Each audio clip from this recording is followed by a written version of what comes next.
So this is Kritizia from PR living here now, but originally from PR. Became a parent in 2020 during the COVID pandemic, and I think shortly after that is where your deschooling journey kind of started when you're able to move in with a community member who was already practicing that. Um, and you are a yoga teacher and practitioner, which is great because you focus on, I guess, anybody that's considered outside of the norm. So we're talking fat bodies, LGBTQ plus, those um, dealing with different mental health struggles, children, disabled bodies, folks who are elderly. Yeah, and I just love to pass it on to you and kind of get that knowledge. Thank you, Lamia. I appreciate the introduction and letting people know what this bullying is. I think that is very important before we begin this conversation. Um, Thank you again to the Unschooling for Decolonizers platforms for having me here today. And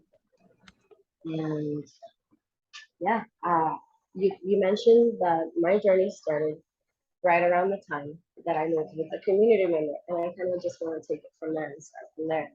Um, I actually that happened around 2018, mid 2018, before I became a parent. That was 2 years before.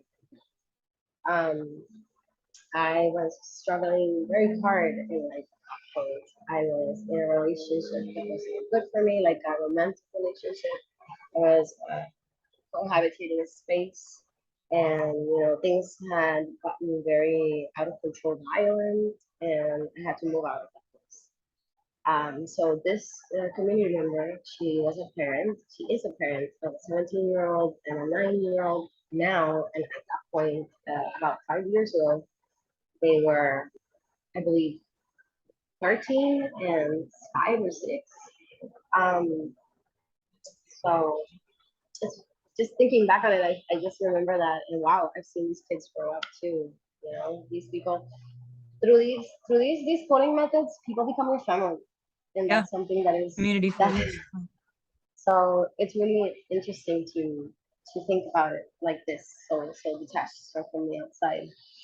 Um, so this community member just kind of took me into their home, and we were already friends, so I already knew about their ideologies and the way that they saw life. I just didn't understand it quite as this thing called deschooling.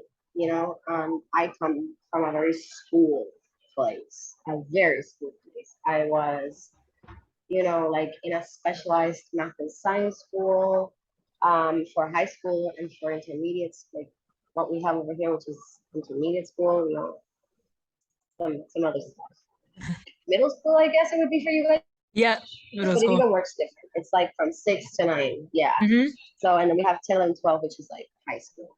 Okay. So all of that time, I was working towards this goal that people told me that I should be working towards because I was smart, whatever they that meant, you know. Um, Now I can tell you that it wasn't necessarily that I was smarter than my peers. I was just able to do certain things like remember easier under stress, or um, not have to study as much and kind of check out and still be able to listen and remember what I heard. And like if you think about it now, that wasn't it really that I was smarter than them. That was just that I was struggling with my emotional and mental health at that point in time. And so part of it was also hyper focusing on certain things to be able to survive those parts of my life. Um, when I was in that time, for example, like my mom was in a really bad relationship herself. So like school was my safe place. Of course, I was going to do good in school. I loved school because it was my safe place. It was where the people who understood me and protected me were at. Um, so I kind of just want to talk about that first a little bit about how school was kind of like I went from that to being more unschooled, because I still have a long way to go. Like I'm a baby still for sure. Um, but,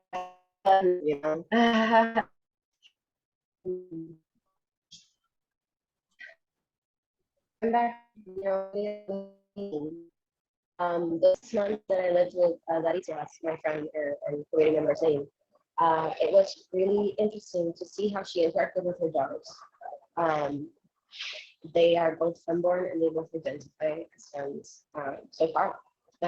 And as a house full of like femmes who were treating each other with such respect and advocating, like she was advocating for their agency and the idea that she wasn't in control of who they are or what they're going to become, but Mm-hmm. rather just like a steward of their own desires and needs.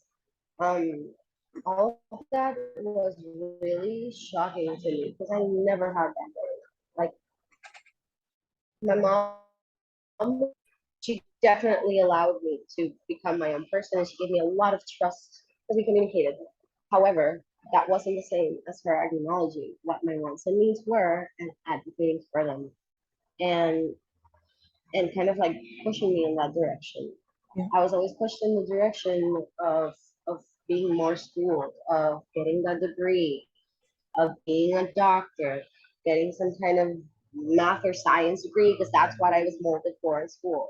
Um, and they always did tell me that I could do whatever I wanted. However, even when I stopped, because I did go to school, like I did go to school for biology for 6 years, and since I was so deeply rooted in the idea that I had to do this, that I had to finish this degree, I was out here working two jobs and living on my own and taking 21, credits in one semester. And I busted myself, like was yeah, man, I burned myself out. Yeah. And it was thanks to that burnout that I kind of came to the understanding that I had to find a way that was sustainable for me, uh, so that I could really truly help other people because it was so unsustainable in my own life. And I saw the medical professional in my vicinity being so ill, and like, how could they possibly help other people? Like, not that it is impossible, but I feel like the best qualities are modeled. Like when we learn to do something, that's when we can really be of use to the other person who wants to know and learn. That's where we get the wisdom, you know. Yeah. So um, from that point to starting my journey to becoming a yoga teacher, it was at least 6 or 7 years. I was already practicing yoga for all that time, but then fast forward to the time where I lived with Aritzia. At the end of those 6 months, moving into 2019, I moved to the US to kind of heal and find myself outside of the situation that I had been in those past 2 years. And mid 2019, I get pregnant with my first kid, my only kid. I have a 2.5, almost 3 year old. Their name is Eliza. They, she as well. um, and yeah, it's been really crazy because it was this very same friend who, at the end of my pregnancy, comes to me through, how the mysterious workings of life are. So at this random point, she, comes to me and says, I have found this, and sends me this like link on Instagram about this yoga teacher training for free. At Oh, that time, we had already been discussing how inaccessible yoga teacher trainings were and how I had actually never dared to want to do that. And she had mentioned it a couple times since I had gotten pregnant, because she knew that I wasn't down for working for other people anymore, that I had come finally into that I wanted to build this legacy and that I wanted it to be sustainable and that I wanted it to be real, close to what matters most. And for me, as a Black woman, as a Puerto Rican, that is the earth, that is sustainability, that is making sure that this piece of land still belongs to the people who come after me. So all of that put together means that I had to find a way to do what I loved and also help my community. And I already knew that being a doctor wasn't the answer. And I had already been practicing yoga for 7 or 8 years. That was the mindfulness and self connection practice that have, like really captured me. Um, and I will dive a little bit more into like what yoga is like in a sec, because it is not what you think it is. Um, but getting back to the thing, suddenly she comes to me with this free thing, and the slides kind of just say like, just this is aimed at BIPOC people. Come to me via DMs, tell me let me know what your situation is, and like kind of like applying for a grant, but like very informally. Okay, And it nice. didn't even look real. I was so scared. I was like, I'm gonna tell this person my whole entire life story, and this doesn't even look real. Yeah. You ended Because up like, on like who would a do that? you ended up on like a white organization as like their yeah. So I write to this person, and they answer back, and they go like, okay, when do you want to start? And I was like, what? Like that? Just like Uh-uh. that? Yeah. So it turns out that there's this guy called Carson Clay Calhoun, and he's from Boulder. He's a white dude, and he is like descended from like his mom was a yogi, and he has had through yoga these and through his the people that he's met through yoga, he has learned to be people can be as people can be, but he's definitely someone who didn't just do the bare minimum for people. And I have to point out, like, if you want to get educated in yoga, talk to Carson, and like he's the best. So he put us into contact with the best possible people who could teach us, and he brought from online. He brought teachers from India and from other parts of the world, so many parts of the world, like Brazil, even Lebanon, like so many different people, to just teach us all kinds of perspectives on yoga. And so what was supposed to be a 6 week training ended up being like 9 months of training for me, because uh, the moment when Kritizia brought that to me, I was already 9 months pregnant. So, like, if you haven't had a kid yet, pregnancies are longer than 9 months. They're like almost 10. And for me, it was actually 10. Eliza was in the baking oven for like 2 extra weeks, no joke. So yeah, I was like, 44 weeks, right? It's supposed to be 40. And I was like, no, I think I was almost 43. Yeah, all 42. And then on Not coming out. first day of the 43rd week, yeah, we did all the things. It would have come out natural. Yeah. um. So after having all these experiences, including that natural home birth, getting out of the relationship that I was with Eliza's dad, because he was not being very supportive as a new parent, or in my journey as wanting to build this legacy, starting from becoming a yoga teacher. Um, and going out on my own, that took me a while. It took me a while to simulate the role as a new mother, to work through the grief enough to get myself to a place where I could do other things, because like, I'm sure other parents out there can feel me on this. The grief is intense, when you're a solo parent. And so at some point, uh, ending 2020, I start training. I feel like it was December 2020, and I start learning these routines. And when I say routines, I don't mean asana. Asana is the Sanskrit word for yoga poses. So what you think is yoga Yeah. is actually asana. It's actually yoga poses. And now that leads me to the fun part. Let's talk about yoga. Do it. Yoga is a practice that has 8 limbs, or 8 parts, or 8 branches. Um, the Eightfold Path of Yoga begins at the yamas and the niyamas. The yamas and the niyamas are the ¿cómo se llama? The rules, I guess. And it's, I don't want to say it that way. I really Like don't. But more like, guidelines. yes, thank you. I love that word. Yes. Guidelines that we have for behavior with ourselves and with other people. Yeah. Or more than other people with the things outside of us. So they, when you read them, they sound real similar to the Ten Commandments, but they're broader. They are softer. They are more equanimous, you know, aimed at, you know, the betterment, not control, not end goal, more like daily habit. And whatever that means for you, then it means it for you. Everything is so much an invitation and not so much a command. Yeah. So those two things are the first two limbs, and then you have things that come out from that. For example, like, so in order to achieve these first two parts, like to be able to follow these guidelines, you have practices that support you in this journey.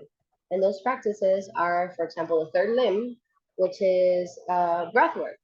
Breath work, or Dios mío, um, pranayama, pranayama, uh, is many different things. It is first and foremost conscious breath. So just taking consciousness, even if you don't change a single thing about the fact that you are breathing. You know that you are here, that something physically is happening, that you are expanding your lungs, that you are contracting your tummy, that air is going through your nostrils and into your the tract of your this thing right here. Translating in my head. Um, so, and how the neurons connect to this action. So we take consciousness of our breath. Eventually, that consciousness leads us to want to breathe in a way that feels better. And so we go on to having practices with names, you know, like different breathing practices to help you feel better in different ways, in different moments, in different situations. So you have things, for example, like Kapalabhati. Kapalabhati is one of like the main types of breath. It helps, it is, I guess it translates as breath of fire or like skull breathing, fire skull breathing. It is because I feel like physically it awakens your neurons, it awakens like your circulatory system. It is a type of breath where you breathe in once very deeply, and then you push the air out through your nose, pushing with your tummy. So when you do that consistently, your blood is gonna go faster. Your organs, like your tummy organs, your digestive system, everything's gonna start waking up. And with that, since you're moving your circulatory system faster, your brain's gonna start waking up. So if you're feeling groggy, if you're feeling sleepy, you do that. In another hand, like in another example, if you feel anxious, then you would do something completely different.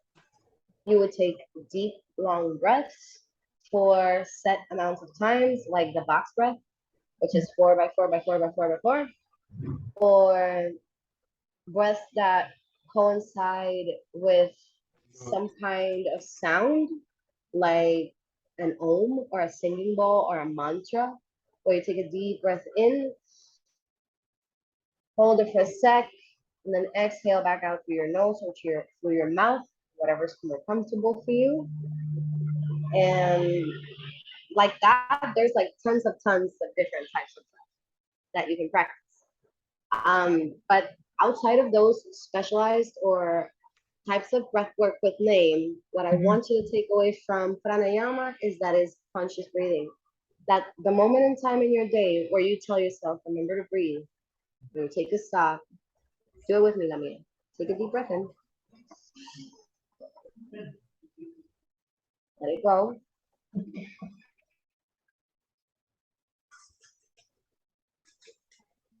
Doesn't that just slow you down a little bit? Yeah, everything. Yeah. And it doesn't take a lot more. It doesn't, I want you to recognize the power that you have and just the one single breath, the one single moment of consciousness, the one single moment of saying, yes, yes, okay, I know, body and mind and gut. I know you're talking. Let's take a breath. I Yeah. can hear you again after the breath, and maybe I can hear you even better. So that's part number three. Part number four, I think would be asana or the physical practice. In the original texts of Hatha Yoga, which is the only place where we mention asana in the old school books, what it says is grab clothes that is suitable for you, grab a chair, and breathe. That's it. That's asana. Sitting up straight. Whatever you do from there, if Yeah. you fold forward, if you raise your hands, if you press your chest up, all of those are supposed to be intuitive movements that happen because you're sitting up straight and you're listening with your breath and with your spine, with your spine being straight and applying the breath work that we learned in part number three, right? Like what is happening in your body. You listen, like, oh, my low back hurts, then that means I have to move forward to decompress. Yeah. So nowadays, that is not something that we all know because we don't all do what we used to do in the olden days, which was naturally stretch in the morning and in the afternoons. Like most everybody had a movement practice because we all did very physical things. So we needed that to be okay and to be able to do this for years and years and years and years. People did. So we already knew that if we were feeling pain in the low back, we had to decompress. Nowadays we don't know that, and maybe that's the reason why, or one of the reasons why more standardized practices and more standardized poses began to exist. Mm-hmm. Um, I do want to point out that the fact that what we practice nowadays in the Western Hemisphere as yoga, which is really asana practices, where you go into a studio and you maybe take 3 deep breaths before you start doing a sun salutation, and start moving for 45 minutes to an hour. That's not what it's supposed to be at all. That is one of the 8 limbs of this practice. And overdoing one of the 8 limbs will bring you out of balance like anything else would, doing in excess. So that is why I am so deeply committed to working with everybody, because I realize that asana, or physical movement alone is not the practice that gets us to where we need to be. If that was the case, then all the fit people would be good inside, but they're not. No, no disrespect. Yeah. Like if you have been in a fitness journey and you're now here and you're here in this space listening to this, it's because you know that just the physical aspect of it doesn't work. So um, I guess I started right in through Carson. I learned a lot about trauma informed yoga, and through the teachers that taught me there. Later on, there is this beautiful studio in Tampa called All Yoga, which is my home studio. I'm actually in Puerto Rico right Okay. now.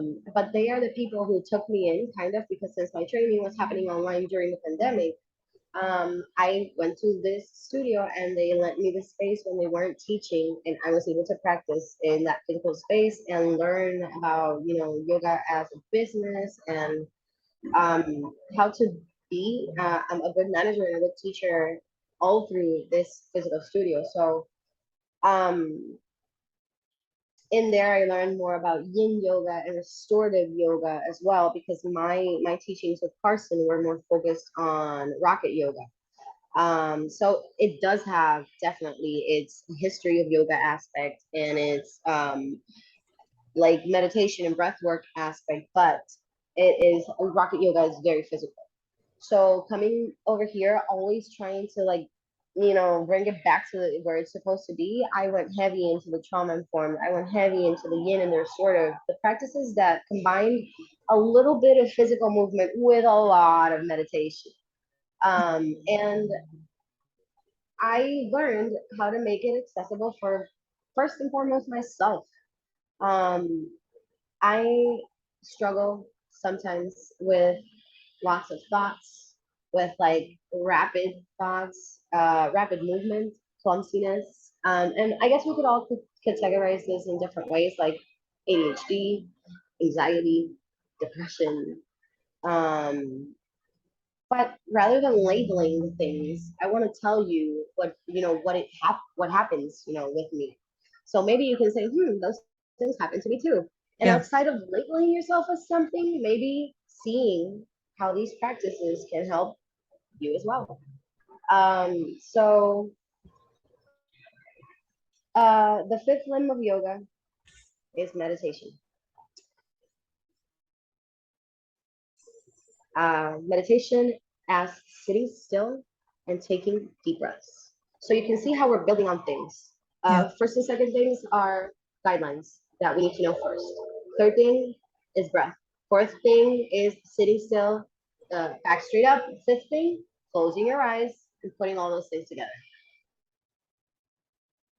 We're still like nobody's asking you to quiet your mind. We're not telling you to be enlightened in 5 minutes. Like, not at all. We don't care what the outcome is Yeah. because we know what the outcome is. That's not the point. It never has been. The point is to witness yourself. Yoga, the word yoga means union, union of you with yourself, of you with the things outside of you, of you and me, of me with my plant, of me with, the sky and the wind and so many other things, all of the things. Um, Union of all energy, of all living things. Um, and so when I'm asking you to witness yourself, I'm asking you to remember that before you are a person who has responsibilities and who lives in a world that is capitalist and a little patriarchal, a lot patriarchal, and kind of sexist, and maybe a little fucked, your energy, and you have a body, and these things carry you, and they deserve honor and space and respect and care. And that begins with deep breaths and maybe closing your eyes if that feels good and just listening. And Yeah. if this seems and sounds a lot like somatic work and a lot like what our ancestral indigenous people used to do, it's because it is. We are all connected in those ways. So this is a big ramble. How do you Um, how do you feel like when you were going through like the process of becoming a teacher and a practitioner, did that from the beginning start with kind of like the decolonization of like Western yoga? no, not at all. Or do you think you were originally kind of taught like the Western ideals, and then at what point in that Absolutely. kind of journey did you like take a step back and kind of recognize that you did want to do some I unschool? did it. I did it myself. We all kind of like keep ourselves in the little school box. Not like nobody really does it for us. We are all so like, I think the fear is so internal, like that we're gonna get judged for going outside of the box. So for me, it was kind of like I already knew that my coping mechanisms. The first time I moved to the United States, and I was outside of my community and outside of my roots, Yeah. I started coping bad, like using drugs. And when I say drugs, I mean like heavy, like use of cannabis, like not controlled, not in a conscious way. And also drinking very heavily, um, and even doing other things like other heavier, like drugs. Um, I remember that I told myself like, yo, you need to cope better because like you can't remember half the shit you do out here. Um, and I was hanging out with people who weren't good for me. I knew. So I, as somebody who was extremely schooled and thought that things needed to be long and difficult and to matter, like if I did a thing, it needed to be real. Like I needed to Yeah. do it. I couldn't just do like And do 15 something, do it minutes of right. yoga. Yeah. Right. So Yeah. I didn't want to do 15 minutes of yoga, right? So I went to the Do Yoga With Me website and I found a 2 hour practice. And that's what I tried to do. Yeah. And of course, like I got through it. But I like half the time I was looking at this, oh my God, is this gonna be over? I'm so like I wasn't You weren't getting the in, thing. yeah. And So when I finished, it felt good. It felt good, but I knew that it wasn't accessible. And so since I didn't make it accessible for myself, I didn't come back to it for months. yeah, and it's funny So that, not funny, but interesting that you kind of say that, and kind of like using like substances and all these things, but also recognizing that, you said like yoga means like having like a union with yourself.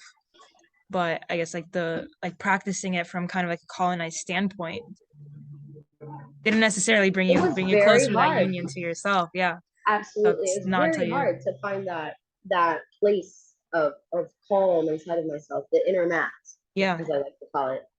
Um, and it was only when I finally like started humbling myself and like truly, let's go down to maybe 45 minutes. And from 45, I went down to 30 minutes. And from 30 minutes, I went down to 25 minutes practice. And that's where I felt comfortable as a fast person. I'm an Aries sun and like a Gemini rising for those of you who like astrology. So I am fast, Fire, yeah. fast. And so that worked for me. That worked for me really well. And I actually wanted to do maybe more than one practice a day because it felt really accessible. So I don't want to tell you how to do it. I don't want to tell you go into a website, find a thing, do the thing. I just want to make you curious. And I don't want to tell you to do yoga either. I want to ask you to be with yourself more. Yeah. And that sounds super scary. But if you can manage one breath, no matter where you are, no matter if it's like at the office, close the door, take a breath, open the door again, go to the bathroom, take the breath, go outside during lunch, take the breath. You're doing it, you're connecting with yourself and challenge yourself every day. Like whenever that one breath becomes good and normal for you, go a little bit more, Yeah. 5 minutes. Like whatever it is. We all have our ways. Um, don't fall into the idea that because maybe you're doing it once a month, it doesn't count. It counts. Every single thing that you do for yourself counts. Every single thing. My journey was not consistent for the first 4 or 5 years of my practice because my life as a Black woman in the diaspora was not like that. Yeah. So, and even now, as a single mom who works and has her own business, my personal practice is not consistent. I want to break down the idea that yoga teachers or fitness people have it all together. That's so not true, man. Yeah. We are struggling just like we all are, like everybody is. And we try hard like everybody does, and we fail like everybody does at the things that you think we are super good at. And yeah, that's everyone's like collective in like the collective struggle, right? So we're all Yeah, going in the different journeys. I did just kind of as like a final question for you. Um, so a lot of times when, right, would you consider yoga as like a fitness practice? absolutely not. No, no. Absolutely not. Not Yeah. for a second. And I And think I like, think that's so important. yeah, and you said like the like what people It is think it a is versus what it practice. actually is. It's very, yeah. It is a practice of getting closer to yourself.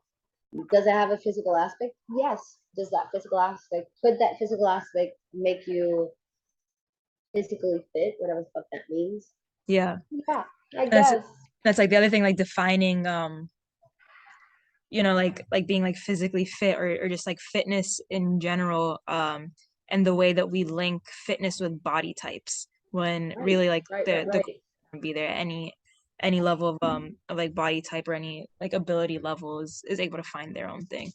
And I um feel like that's the one silver lining that I took from my time as an investigator and as a biologist.